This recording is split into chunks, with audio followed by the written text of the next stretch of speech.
नमस्ते, प्रणाम। मैं गौरव पाठक पुनः आपके साथ जुड़ने आया हूं नए विचारों के साथ।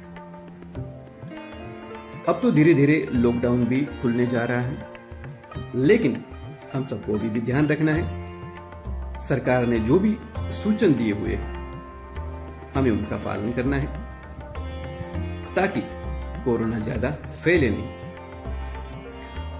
मैं आज आपके साथ एक बहुत बढ़िया विषय कृतज्ञता, इस विषय के साथ आपके साथ चर्चा करूंगा।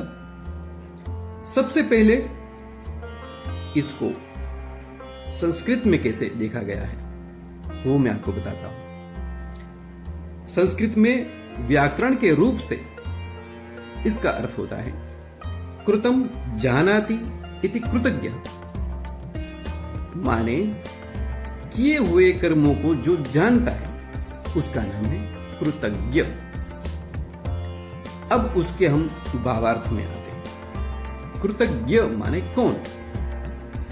तो कृतज्ञ माने वो व्यक्ति जो ये जानता है कि इन लोगों ने मेरे जीवन में उपकार किए हुए हैं, माने वो कभी भी उपकारों को भूलता नहीं, वो होता है कृतज्ञ। और एक होता है कृतघ्न। कृतघ्न माने कृतम हंति यह सह कृतघ्न, जो व्यक्ति किए हुए उपकारों को भूल जाता है वो है कृतघ्न। संस्कृत ऐसी बढ़िया भाषा है, थोड़ा भी उसमें चेंज कर दो तो पूरा अर्थ विपरीत हो जाता है। कृतज्ञ माने किए हुए कर्मों को जानता है वो कृतज्ञ, और कृतघ्न माने किए हुए कर्मों को जो नहीं जानता वो होता है कृतघ्न। जो व्यक्ति कृतज्ञ होता है वो हर हमेशा शांति को प्राप्त करता है। देखिए, सबसे पहले हमारे जीवन में उपकार होते हैं माता पिता, जो निस्वार्थ हमारे लिए कार्य करते रहते हैं, दिन रात हमारी चिंता करते रहते हैं। गुरुजन होते हैं, वो भी हमारे लिए कार्य करते रहते हैं। ऐसे कई लोग हमारे जीवन में होते हैं, हमारे मित्र, और ऐसे कई लोग होते हैं जो हमारे लिए निस्वार्थ कार्य करते रहते हैं। तो हमें उनके उपकारों को याद रखना है, उनको भूलना नहीं, तभी हम कृतज्ञ बन पाएंगे। इसके विषय में एक बहुत अच्छा एक दृष्टांत है, वो मैं आपके साथ शेयर करना चाहूंगा।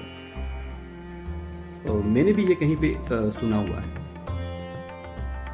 एक कोई माता थी, थोड़ी वृद्ध हो गई थी, और उनको कोई ऐसी कोई बीमारी थी कि उनको हॉस्पिटल में एडमिट करना पड़ा।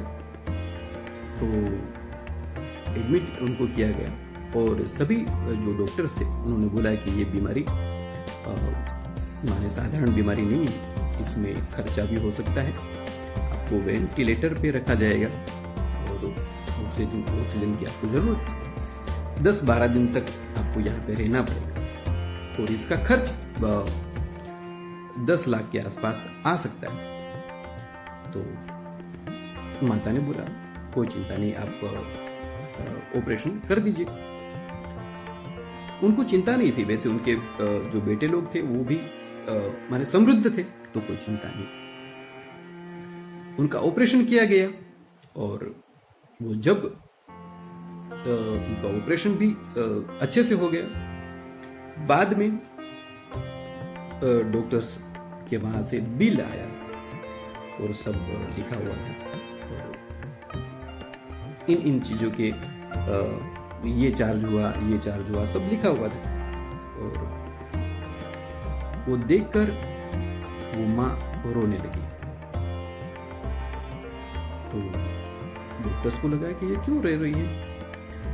तो डॉक्टर्स बोले कि आप बिल को लेकर रो रहे हैं, क्या आप ये बिल नहीं भर पाएंगे?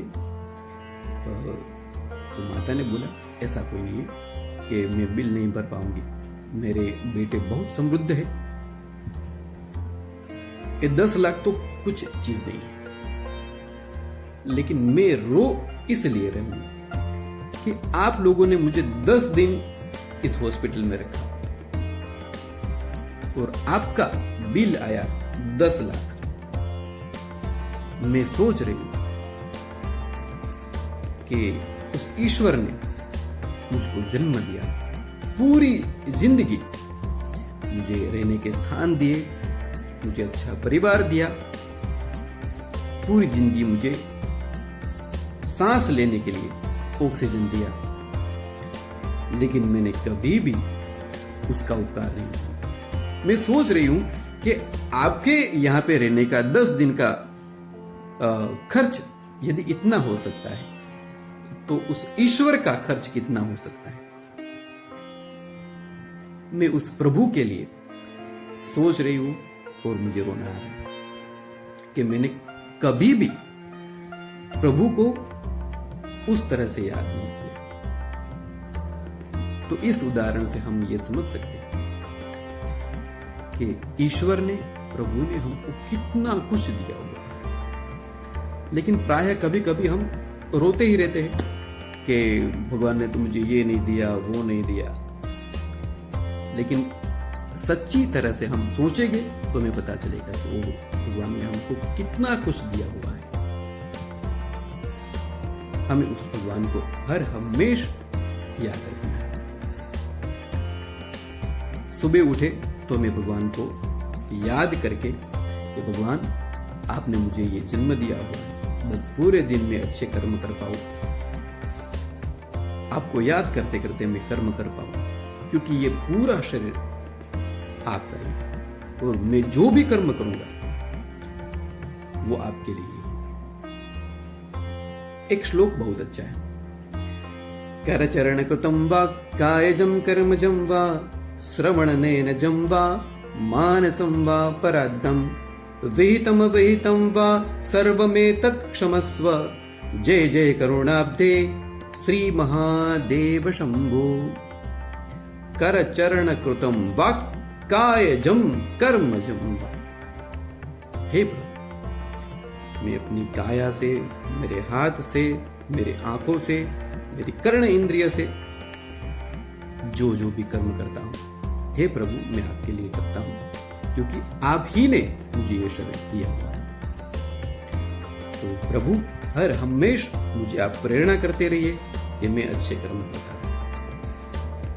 तो ये हमें प्रार्थना करनी है। देखिए, भगवान ने हमको बहुत कुछ दिया हुआ है, तो हमें ये भी याद रखना है कि कई लोग ऐसे हैं जिनके पास खाने के लिए भी कुछ नहीं है, पहनने के लिए भी कुछ नहीं है। हम एक कार्य कर सकते हैं,